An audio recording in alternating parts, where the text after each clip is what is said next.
that in the industry, the retention of the project knowledge, which is project is creating, and the people working in the team, they are creating the knowledge. The retention of that knowledge is very, very low. Knowledge for me also means the experience side of it. What the practical application of that knowledge, how did it apply, what did we learn, and will we really benefit? Can we pass it on to somebody else to make that life easier for them? So that is the context today we are going to see. But you can see the results which are giving us some insights. We have structured knowledge management tools and structured operations only around 29% of this small population. Whereas almost 50% of our teams are saying that it is unstructured and limited to project teams initiatives. That means there are no incentives to create this knowledge base. There is no incentives to propagate this knowledge further. The focus is of your leadership is always on finishing this target. Targets are different. The leadership's target is never to build a good knowledge. So how do we address? So we are sharing a few thoughts around it about how can we make an effective knowledge management part. Good evening, everyone.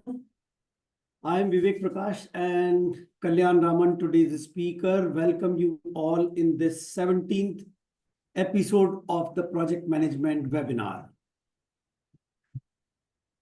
Just quick half minute for the benefit of the first-time attendees.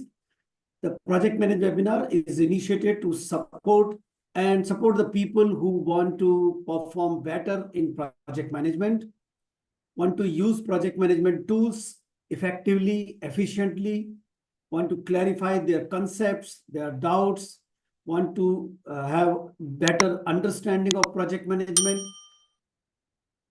and want to get certified either PMP, Prince2, or any other certification in project management. We like this webinar normally support your efforts in all these areas. We conduct this on every second and fourth Tuesday, 8 p.m. to 9 p.m. IST. So we often give you the link also to check the local timing if you're outside of India. Our effort here is to explain project management concepts and related topic in simple terms. Our effort here is to help you out the challenges which you face in a day-to-day life, manage, steer the challenges, and better execute your projects. Get certified and maintain your certification by earning valuable PDUs. So our tagline, as usual, imbibe, certify, apply, and thrive. Today's webinar is very special. So it is about knowledge management, and which I think very close to Kalyan. So he's have a good hand on it. So he's the right person for this subject. And why it is important and why it is special, because the knowledge management is so important subject, and it is on the sideline. Many times it doesn't get enough attention. And what happens as an industry, if you like, I think Kalyan will discuss some data with you, that in the industry, the retention of the project knowledge, which is project is creating, and the people working in the team, they are creating the knowledge. The retention of that knowledge is very, very low. And many times the company is culprit because they don't have any structured method of doing it. Many times team members, project managers are also culprit because they do not have enough sensitivity towards the loss of data. So such a valuable data, which is today, I think today, everything is about data. And so such a invaluable information is getting lost and and the organization and the team is not able to reuse it properly. So I think let's see what Kalyan Raman has to discuss with you. And I'm pretty sure that this today will be the enlightenment session. Thank you very much to all of you for taking out time and joining here. Over to Kalyan. Thank you, Vivek. and welcome all to this important session. And I encourage all of you to participate and make it a really knowledge sharing session. Okay, so the ground is set for us as to understanding what is the context today and where are we. So let's start with our this presentation is all about my views, our personal views on this subject. So we encourage you to share your experiences and knowledge because that's how it is going to be beneficial to all of us. So all of you are aware that the project world is definitely a very vibrant ecosystem. Why is it a vibrant ecosystem? Primarily because the word project itself, or the definition of the word project itself, is coming together of diverse skills, diverse people from diverse disciplines and domains. They come together to deliver a project. So if I look at the initiation of a project itself, the goal is to bring some change. And the change is brought about by leveraging the available knowledge and experience of those stakeholders. So to elaborate better somewhat, I am talking about two things: knowledge versus experience. So anybody want to contribute here? What is how do you distinguish between knowledge and experience when we talk about in our work life?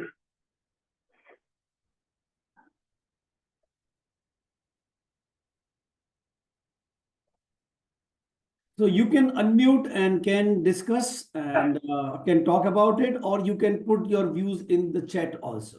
Okay, somebody has So I think Kalyan is generally an interactive person, so let's have interaction with Kalyan. So if it is okay for you guys to speak up, I will welcome that because it makes more interesting knowledge sharing here. Okay, so for me, when I say knowledge, when I look at it, knowledge, it's something which is conceptual for me, something which I am learning new, or I am reaffirming, or I am confirming whatever my basic understanding is through a formal uh, model of learning. So that could be any forms of any medium like books or attending classrooms or going through certain courses, all that form. Now, what is when I put this across with experience? How does that differ? Now, experience, we all come into the industry or we come into our own domains by gaining some certificates, by acquiring certain degrees. That's all the conceptual part. That's the knowledge part of it. Probably 1/4 of our life goes in gaining all these knowledge. Now, the challenge for all of us, each one of us here is, where do I practice this knowledge? We learned a lot about various subjects, our domain. We claim to be experts in our domain because of the degrees. Now, does it really translate into, as it is mentioned, as the way we learn, does it really translate as it is into the work life? What is that about? So that is where experience comes in. So if you really relate to our own individual experiences, you will see that it's not exactly a one-to-one mapping or straight, simple ways of saying that, okay, whatever I learned, I can translate directly into work and therefore excel. That never happens. The primary challenge here is because of the various variables there which is involved in the real world, the people with whom you are working is the biggest difference, and that is what experience teaches you. So experience teaches you a lot of those softer skills, whereas knowledge puts you across much higher in your level of domain by learning the hard skills. Now, the sharpening of these hard skills is what your experience is all about. You're trying to fine tune, make it work better, make it work smarter by applying it in the environment you are working.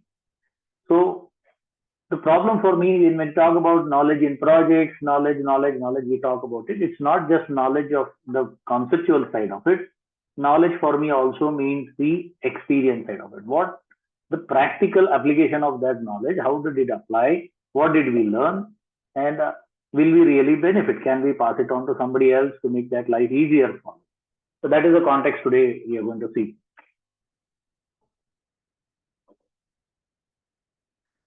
So what has been the perception when we talk about knowledge? I'm sure many of you have heard about this term in your industry, in your organizations. You have all been contributing towards it also. The most common thing which I hear when I say Hey, have you heard about lessons learned? Have you heard about knowledge base? So these are things which people relate to very well when we talk about projects context of knowledge. So knowledge base is not anything wrong. Knowledge base is definitely a very good example to see how somebody else's experiences is able to be leveraged by the organization to make life easier for the next path, for the next iteration, which we talk about. And this is very well seen in our user industries. So each one of us may be contributing to that knowledge base. You are seeing Quora, you see a lot of other forums in the Google. These are all about knowledge base building.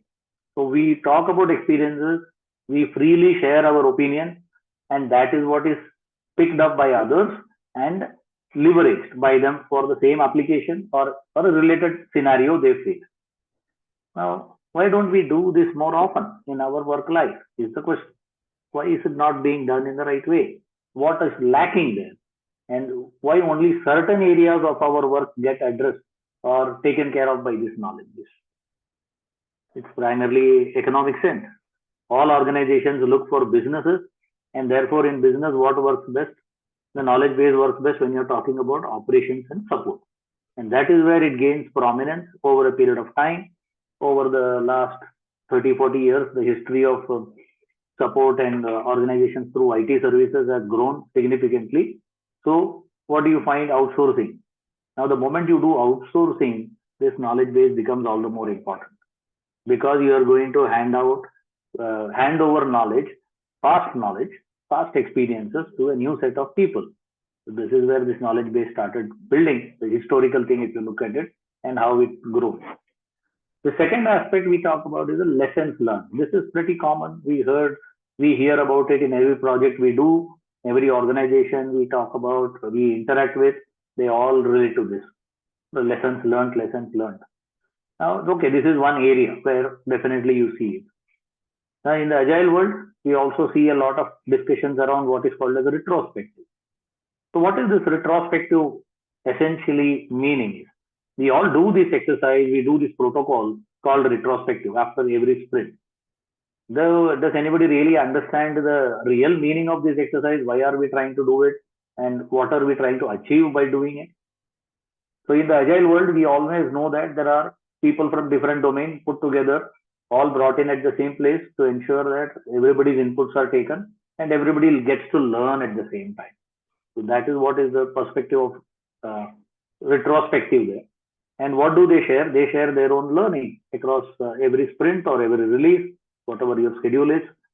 And those learnings are supposed to be what? To be documented or leveraged when we go into the next iteration. Does it really happen? What is the reality you see about this? So let's run a quick poll here, Vivek, just to get the feel of the audience. Which poll you want me to launch? The first question. The first one, okay. Yeah. Views wala, right? The views Yeah. one. Let me put.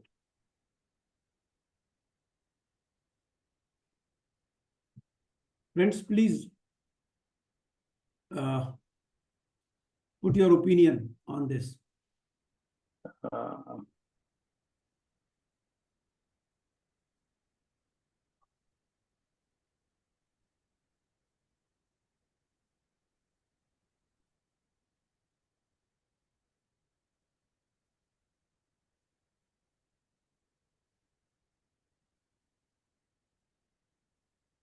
Okay. Only 13 responses. We are at least 20 people plus here. So 1 more minute. Can people share your view here? Nothing much here. Yeah.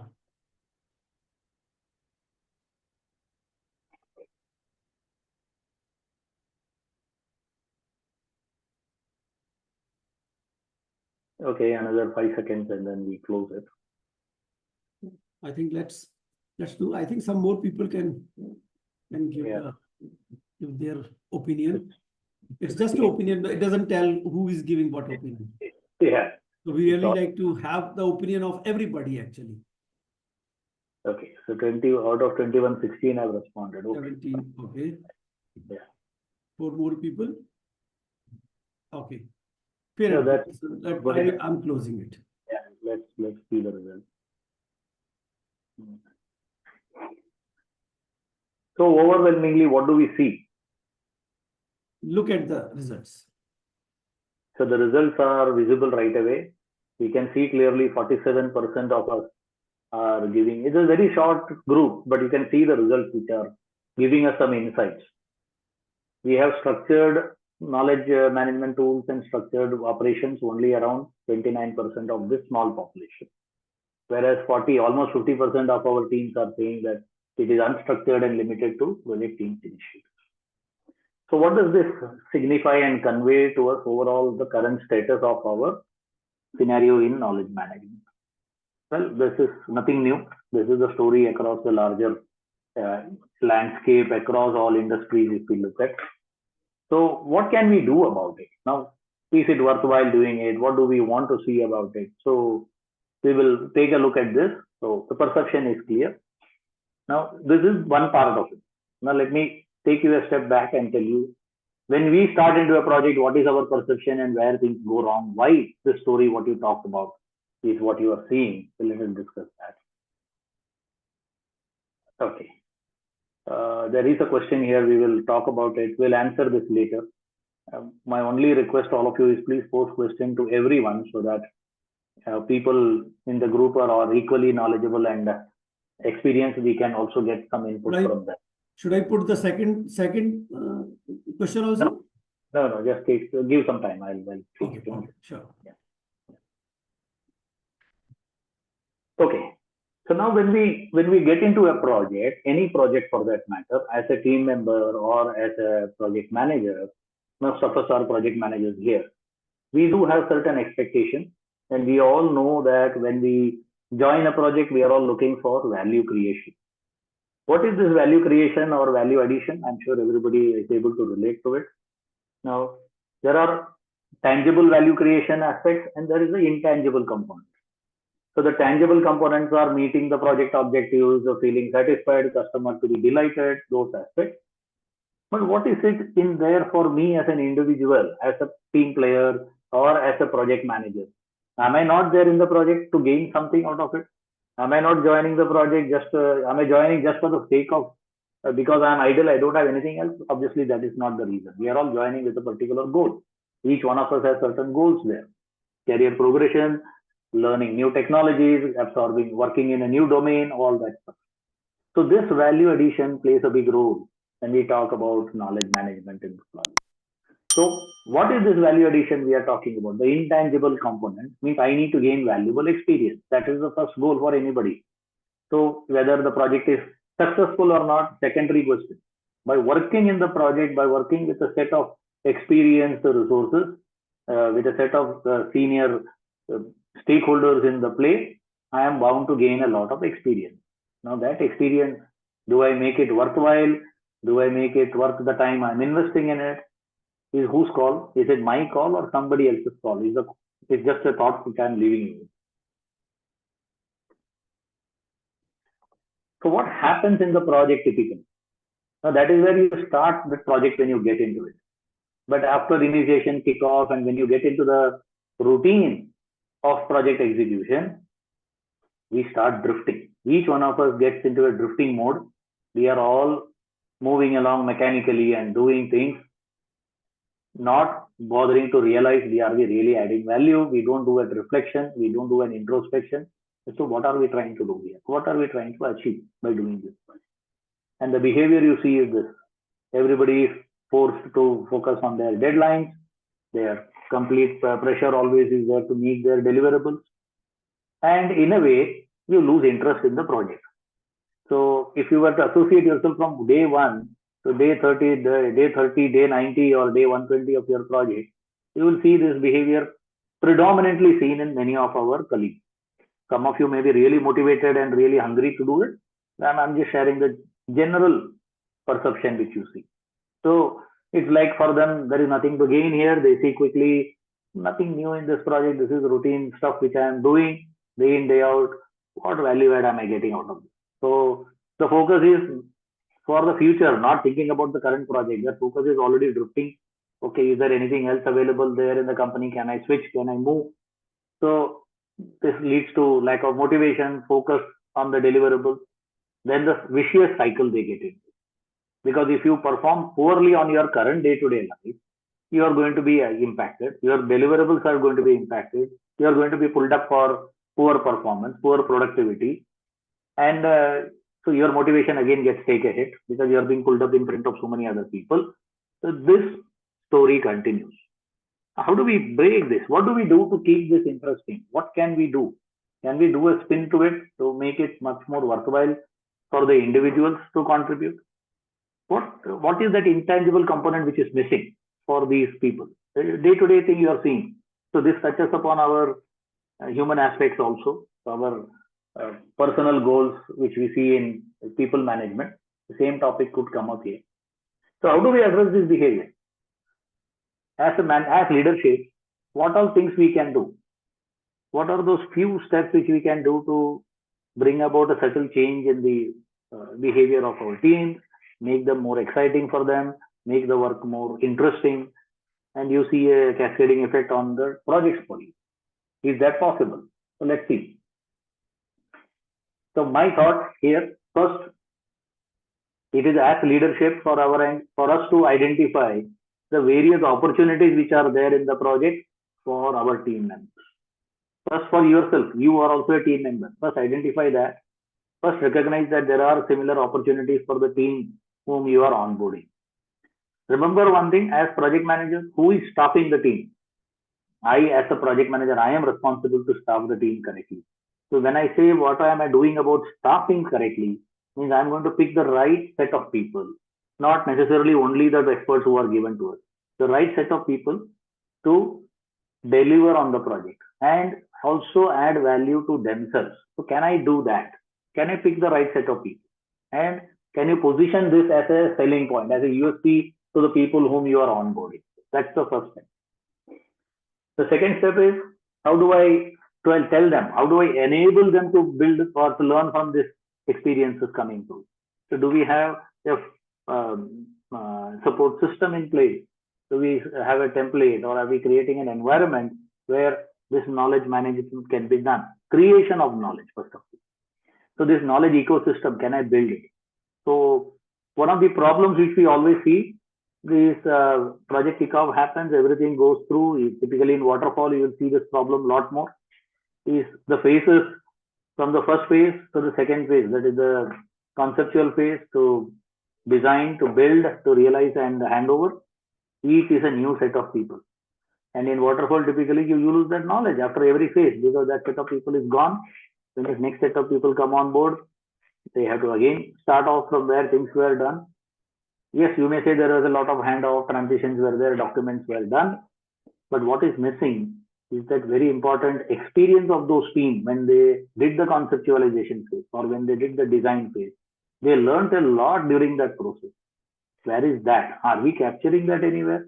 Are we communicating that effectively to the next set of team members? That is the gap. So how do we build this ecosystem? This will keep them more and more engaged in the project, involvement in the project increases and helps their motivation level. And lastly, the problem we see very often is we don't see any incentives for knowledge sharing. For us, knowledge sharing is not something which is explicit or a hard target to achieve. Every project generates knowledge, but practically in my own experiences and sessions with various groups where we provide consulting, we see knowledge sharing never comes up as one of the KPIs. So this is one of the challenges. If you try to build somebody's longer term future and career you want to do, please focus on creating incentives for this. This is where the real benefit comes through. Because individuals mature not by just learning, you mature by sharing. That is the bigger difference there. And when you want to share knowledge, you need to do your own homework and be sure that you are talking the same thing, talking the right things that you are giving to the others. So that is where this incentive has to come in, for knowledge sharing, not for knowledge building. So can we provide some incentives in our team when we do our retrospectives, when we do our phase closures, when we do sessions for kickoff or for trainings when we do things, hand over to our customers or to our user base? Can we create some incentives for knowledge share? Can we document it? Now, there are various tools. We'll talk about tools later. I'm giving you only the concept aspect of this. See, these are the foundation blocks for making knowledge as part of our project. Very important. If we don't do this, is what we get lost. That is where we suffer. Now, why am I talking about this? Okay, here are the needs. Why knowledge is important? Why do we say knowledge is important in my project? Very often we come across stories where we are trying to get some information that's not available. So you rely upon people. There are no formal systems to capture this knowledge. So many organizations, I'm sure you are able to relate with what your feedback you have given me. You will relate to these problems, what we are talking about. Today, we are all dealing with global teams. Nobody is working with purely local teams. So when you work with global teams, you are going to work with remote resources, hybrid models in place. In hybrid models, you have only 20% of the people coming and co-locating and working, maybe at few days. So at no point of time, you will have the entire team working together, co-located. So where is the knowledge available now? So the knowledge availability is limited straight away there. So how do we make this work effectively? Second challenge is the world is getting complex day by day. We are building complex solutions also. Our solutions are not simpler now. We are looking at very complex environment we live in, and therefore our solutions tend to become more and more complex. So this gives you different challenges around it. So you need to have inputs from a variety of sources to understand first the problem statement, understand the project solution we are talking about. So this is the second aspect where we see knowledge is definitely lacking. And thirdly, the people whom we work with, there is also a huge churn, high rate of turnover in the delivery team. Yeah, that's the other challenge. We are leading with the gig economy. So you see people moving in and out pretty fast. So what happens to those invaluable lessons learned by them, by those people whom we were associated with us for a very short period? We tend to lose them. Obviously, short period means our focus is to be short term only, focus on deliverables. And anything else you guys want to add here? These are the three which, for me, the bigger pain area as far as I look at it. Anything else which you feel are seriously to be considered? I would say the compliance aspects are coming up, maybe, which are another pain area for us from a project management standpoint, because whenever I design a solution, I need to keep my eyes open, not one time, maybe 10 times now, because the level of compliances, the areas where compliances have to be met is just growing day by day. So that's another area which will be there. So you need expertise for all these. That means you need experiences of past projects, what has happened, people have gone through that. They need not be experts, but they have delivered in those projects. Those experiences are going to add a lot of value for you. Yes. So these are the needs for you. Now, there is a second problem for us. The blockers, as I call it, the obstacles which are there. Now, our own organization. Now, I could relate to what your survey inputs came through. Many of the organizations are not serious about building knowledge bases at the org level, having good repositories and can be leveraged effectively. That's one of the first problems for you.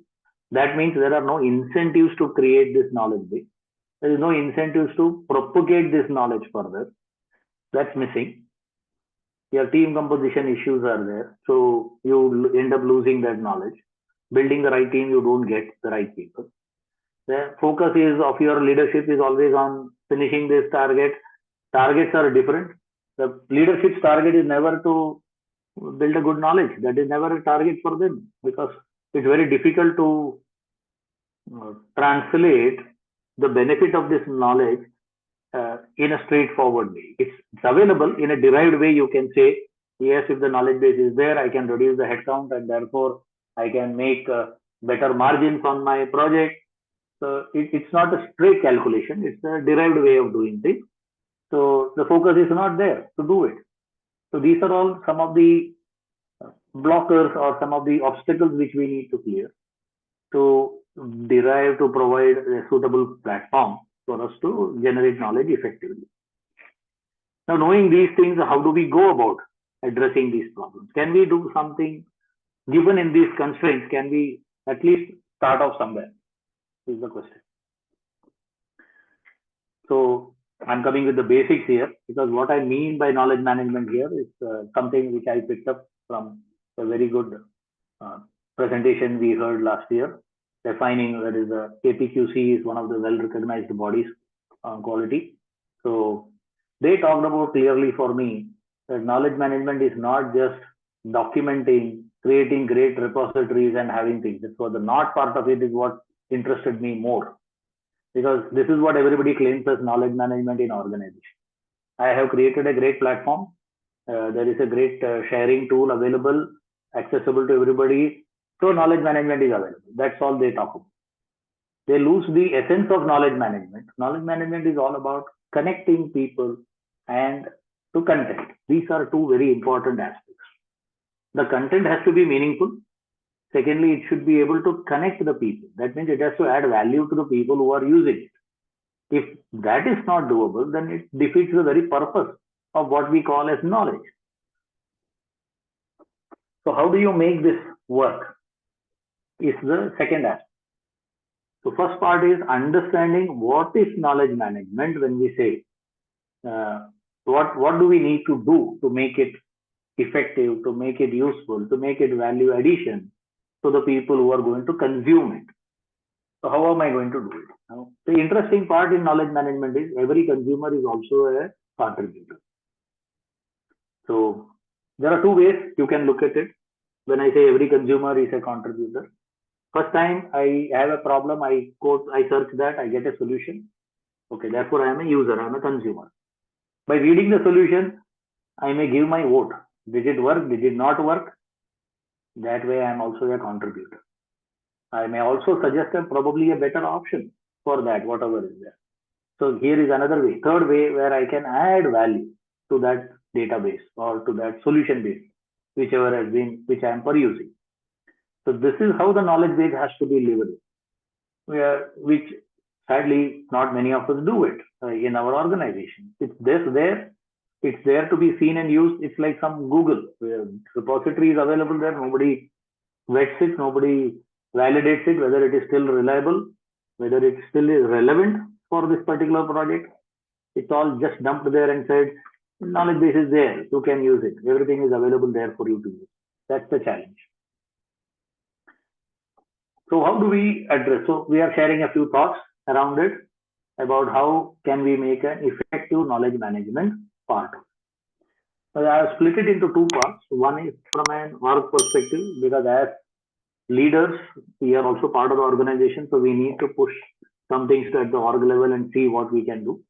Support of the organization is always needed, and broad basing it. That is one. So the platform or the foundation, as we call it, should be seen not at a particular project level, should be seen at the org level.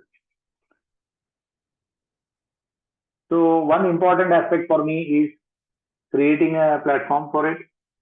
Then last aspect is also there, which is called encouraging, incentivizing the contributors. Very important. Our organization should be seen as somebody who supports knowledge creation and knowledge management aspects. So there has to be a mechanism to recognize it. Maybe reward mechanism. You can adopt any model, but that recognition is what is important.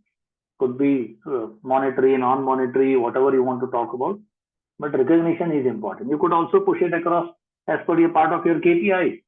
That is also a model possible. Some organizations are driving it. And we look at the clear process what you need for capturing knowledge in the right way. So what are those processes? I am just touching upon those 4 key points. Like we talk about PDCA in our delivery model. We talk about the 4 key pillars for success. First is effective capture of this knowledge. What are the various ways you can capture this in your project delivery, in your project across your project life cycle? So what are the various forms you could do? You could have good templates, you could have good documentary processes, like we talked about repository, retrospectives and other stuff. Or you could have today's world, a lot of mediums are available, new mediums are available for capturing knowledge.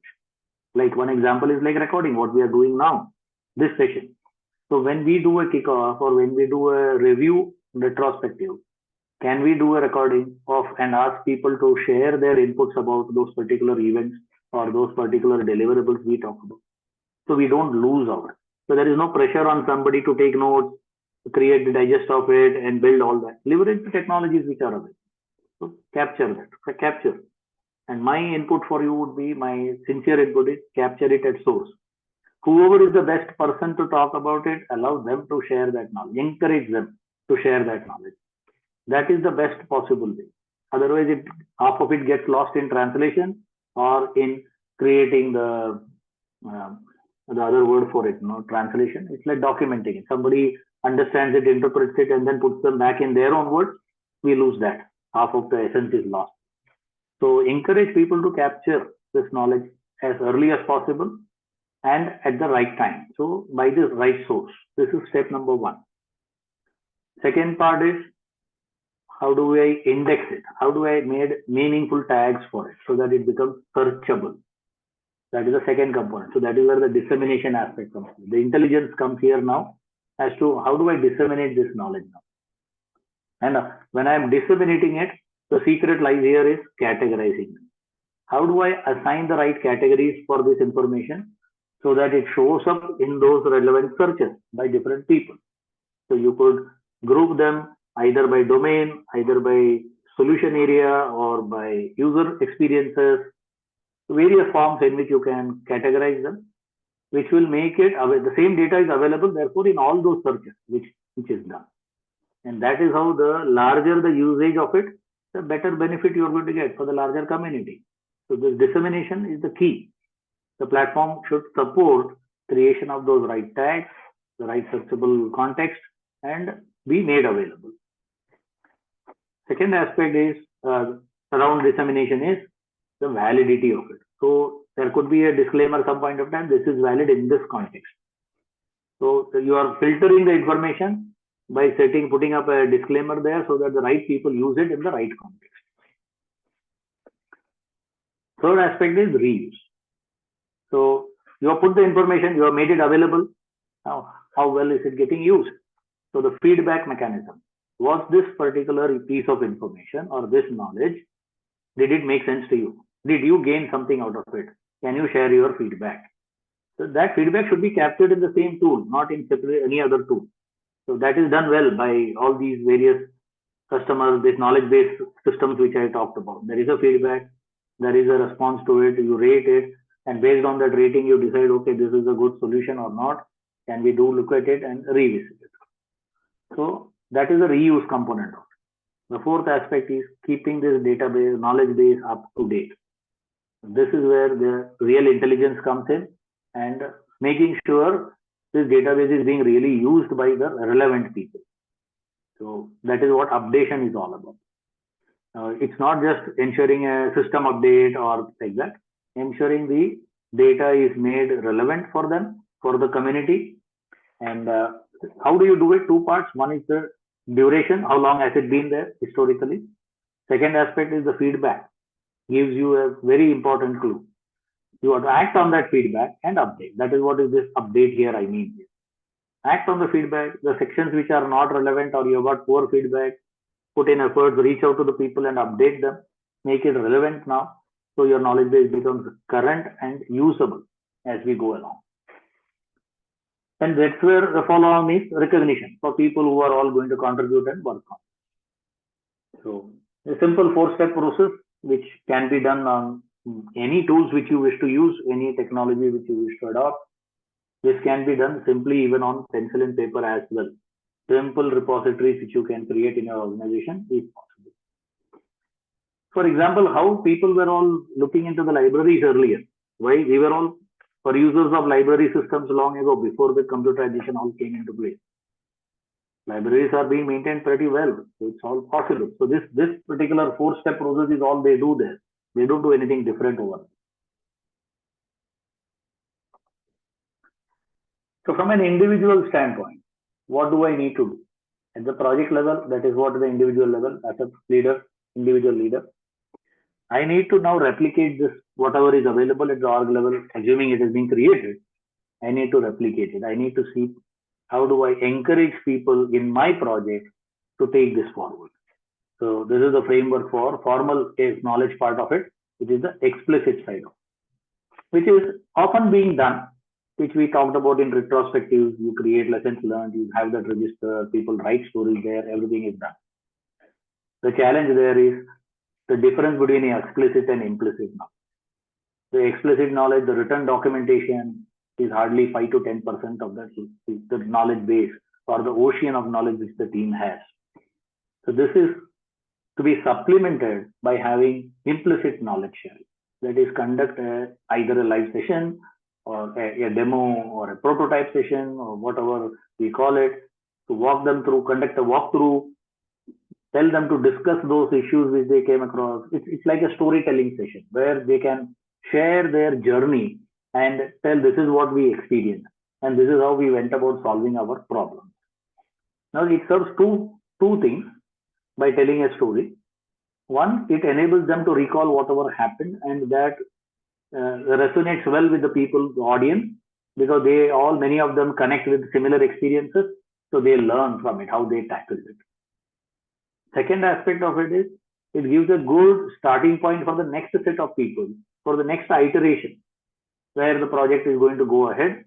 How can I avoid these pitfalls? What do I do to do things? What extra steps should I need to take so that we don't get into similar problems?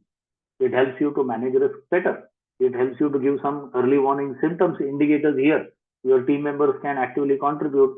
Very often happens well in Agile. This model is what is adopted in retrospect.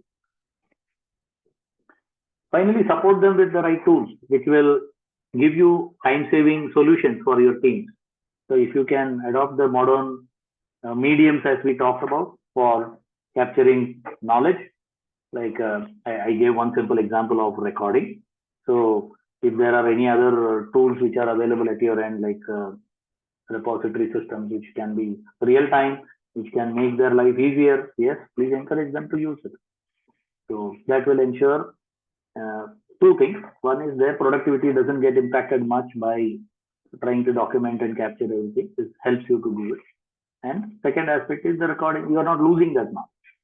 So especially with short duration team members who are there and who are likely to exit soon, it's better to capture that at the earliest point so that you don't lose much even if they exit the project. This has been a challenge for many of our project managers. How do I capture knowledge? How do I do this? So when we talk about transitions or handovers to others, what we see typically, we ask people to do transition. People typically say, okay, look at the deliverables. The person receiving the knowledge is left at sea. They don't know what to look for. Where do we start from? So the initiative, what is the expectation? I am just sharing what I have observed all these years. The person receiving the knowledge has to take the initiative, is what I have observed.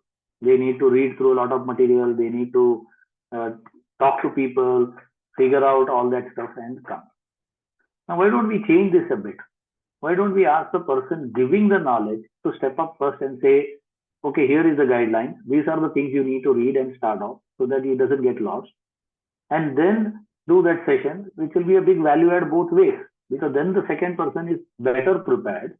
He knows, he or she expects, okay, what all things to be prepared and what questions they have. They can also be coming prepared with it to hear those questions, challenge the person giving the knowledge transfer. So it works far better. Here, if I'm going to do an information overload for the person receiving it without any preparation, the guy is going to just listen dumbly in a dumb way just to fulfill some task. I did attend this KT session. Yes, I completed 3 hours of it. Okay, sign off. Is there any value? Did they really benefit out of it? Are they really equipped to take it forward? That is the challenge. So this is where reality versus expectations have a big gap around it.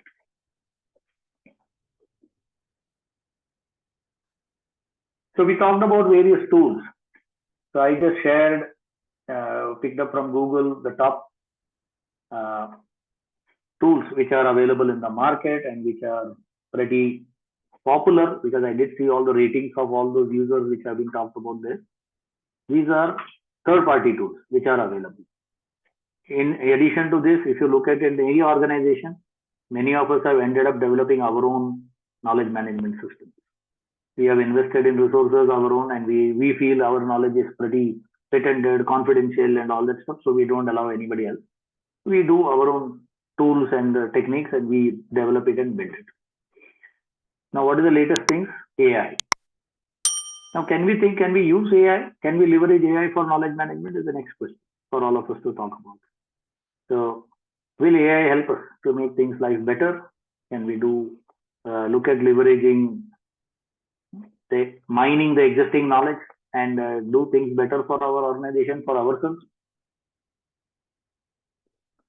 I'm going to leave this question for all of you to ponder upon. Can we debate on it? Can we have people contributing here on this? AI is a hot topic today, latest trend. Anybody wants to contribute around AI in knowledge management? I think AI is very useful, and because you just give instructions and it creates the contents for us actually. That way, I think it reduces a considerable effort in building the knowledge actually. Okay, that is one view. Yeah. Anybody else? Anybody has used it anywhere? Have you seen the benefit?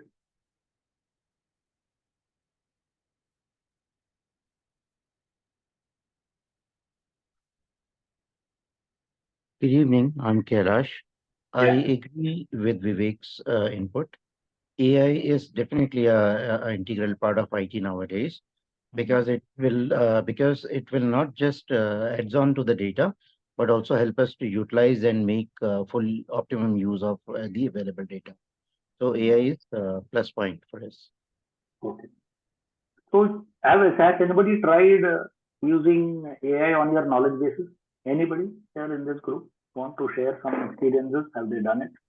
Not I exactly haven't. tried. I'm sorry. Anybody gonna add? Please go for that. No, I just wanted to add a point that you have this feature, for instance, in the Zoom itself that says AI companion or something which says meeting summary. So all the 1 hour of information that you presented could be condensed into a summary format and also be captured in the. So that's also AI is available. So there are a lot of these tools. For instance, Teams also does that where you can capture the summary of lessons but sometimes the downside of it is that it picks up all garbage noise and you get a garbage report. So it is plus and minus. So you will have to currently, at least at this stage of AI, you have to invest some time in filtering or supervise. You need to have a supervised outcome. Supervised, yeah. So AI has got its pros and cons like any other system. So anybody would have gone through it, would have learned that same problem. With any new system coming in place, we get some advantages. We also have its downsides. We don't have to go too long to AI. The AI is a current experience. You can just do a Google search. You will see a similar situation. You will get results from varied sources. Now, did it really address your particular question? Is something your intelligence has to be applied. So my only 2 cents to it here is you can leverage AI to make work easier for you, but finally your intelligence is what matters because your discretion is what matters. Because in that context where you are searching, does it really make sense for you? Does this solution really apply to your area of work in that particular project context where you are asking some help? So that is the only a word of caution to apply when we are talking about AI and any new systems. What my focus was here about is mining the experience of existing people who have already gone through the project, gone through the handed over to operations. So how best to capture it? That is missing today. AI could help you in what he just talked about. Jairam, who mentioned it now, was it enables you to give you a summary of it. So you can talk about your experiences, it gives you a summary. So that summary tool is one great example which you could use at your end to update your knowledge bases accordingly, give the gist of it, or maybe you want to give a snapshot of the solution at some point of time, you can look at this. So It's all about the right discretion you use, the right judgment you apply to leverage knowledge. Okay, Vivek, can we have the second poll at this time? This is about the tools. Sure, sure. Just give me a minute. Yes. Here is the poll.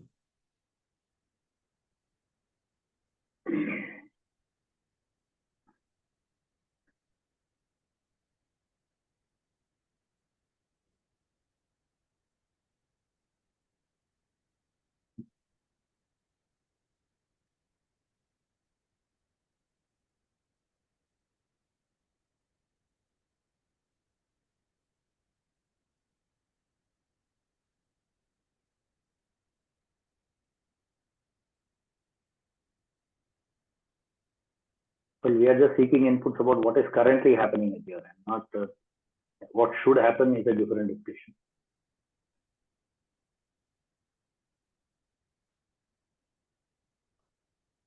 Okay. So glad to see at least 50% of people are thinking about throughout the life cycle of the project is what is happening. That's a good sign. Indeed, a good sign. Yeah. Okay. Yeah, we could end the poll. More people, or should I end it? Yeah, let's end the poll. The poll? Yeah. Oh. Let me give 10 more seconds and then we'll close it. Yeah.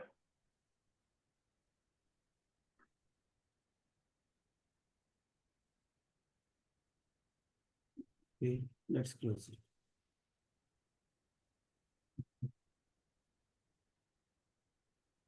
So we do see that more than 50% of the people are talking about knowledge management happening throughout the life cycle of the project, which is good.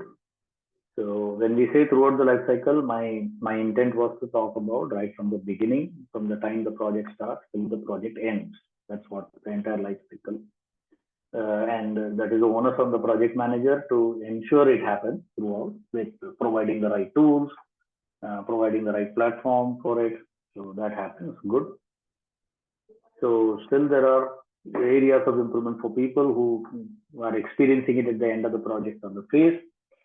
The only drawback I see when you do it at the end of the project or a phase is you can apply it as typically the word is lessons learned here. So typically the lessons learned by them can be applied in the next phase or the next project. So that's why the focus is on at the beginning also. So at the beginning, when I am asking for knowledge here is when the project starts, are there people in that group who can bring some experiences, who can bring some important lessons from earlier projects or earlier situations, which could make life simpler or easier for people who are involved in the project.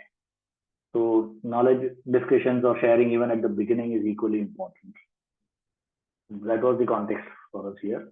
And we also, many of you talked about your tools, which we are building and using, structured tools versus unstructured tools. So we just shared our perspective on what is knowledge management and how it is relevant and important for the organization. So what do we look at the next steps now? So for me, the takeaway here is knowledge sharing is equally important, and it is a win-win scenario, which I just explained some time ago. We talked about in win-win from what perspective? Somebody is going to give knowledge and somebody is going to take the knowledge. Both are benefited from this. It's not just one way. And very important to note that there is nobody here who is the only guy who can share knowledge. Each individual in the team has got something to share, because especially in a project environment, we are stopping people from different, with a huge diversity in place across different domains, different skill sets, different experiences they bring. So each one of them comes with a great value add to the project. And therefore, it is important for a project to encourage knowledge building and knowledge sharing. And most importantly, it creates a very conducive environment when you see people sharing knowledge freely without working in silos. And when you see people getting together, talking freely, exchange of ideas happen. I have seen the underlying human aspect of it working to a great way, leveraging the project success. The sentiment in the project, which you call as the project sentiment, turns really positive, and that momentum is taken forward very well towards closure of the project. That is one of the reasons why we encourage people to talk about building great teams. So now this is a phenomenon of great teams where knowledge sharing is happening freely without any cost attached to it. So that has been my experience and my few points here to take away for you. The earlier you start and the stronger your foundation is for knowledge management, you're going to see a lot of benefits coming. Okay, I will take a pause here and open for any questions.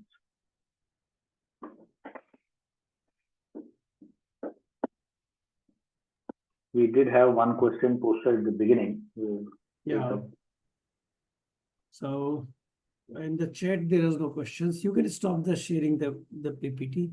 Yeah. And no, there was one member who had posted a question to me. I will post it to the benefit of all. Okay, just check it here. I'll repost it for the benefit of.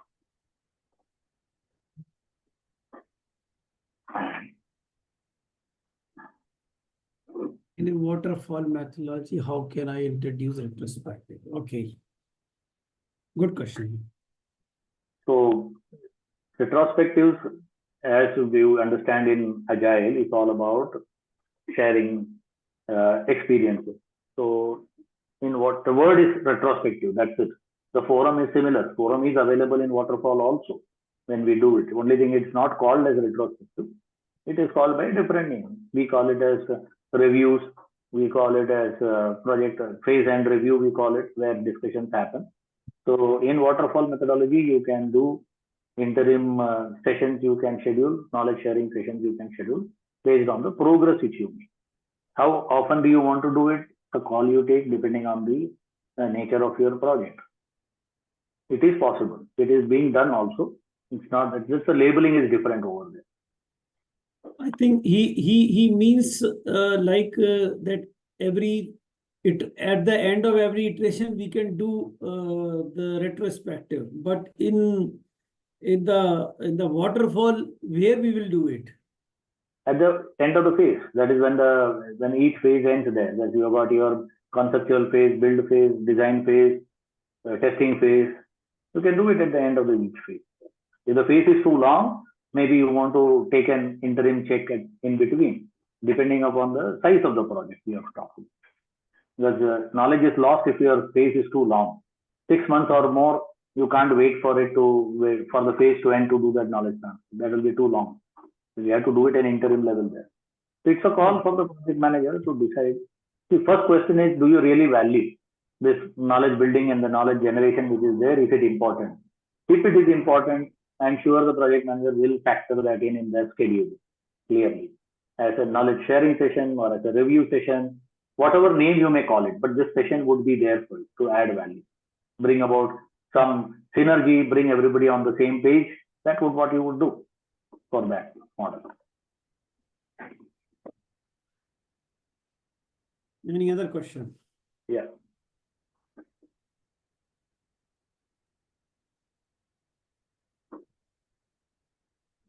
I think I don't see any other question. No one has any questions?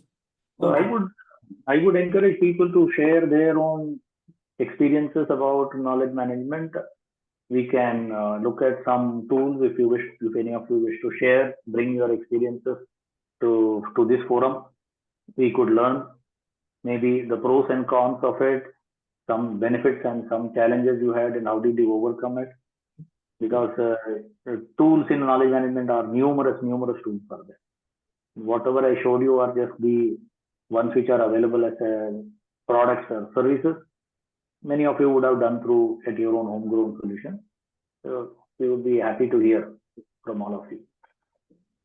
I think we have 1 minute. So I have a PMP question on knowledge management.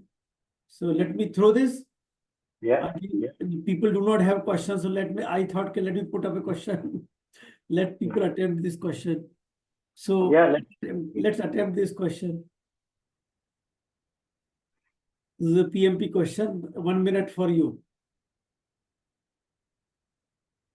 Okay, I'm closing it now, 2 minutes. So let's close it. And here is the right answer should also be known, right? So the right answer is C. 2 people have answered correctly. Are you able to see the correct answer? No, we are just seeing the poll. I think now it should be there. Yeah, no? now we could see. So C is the right answer. So, Okay, let me stop it. So I think knowledge management is indeed challenging. it's challenging, and yeah, we encourage all of you to think about it in a positive way, and it helps a lot in the long run. If you take a short-term approach, is where we suffer. All of us suffer. Not only now, even there, going ahead also we all suffer. So please focus on this. Is all my request to all of you. It will Okay. help you a lot. Thank you all for joining the session and allowing us to share our views. Over to you, Vivek. Okay, thank you very much to all of you for taking out your time and joining this session. I hope this has given some knowledge, some knowledge on knowledge management, and you will retain it and share this knowledge with the other people in your organizations or in your friend circle. And please, besides this, because our webinar is all about knowledge sharing and managing knowledge, please do share the link of this webinar also with your friends. Let's more people join it and get benefited from here. Thank you very much to all of you, and thank you to Kalyan for taking such a fantastic session. Thank you all.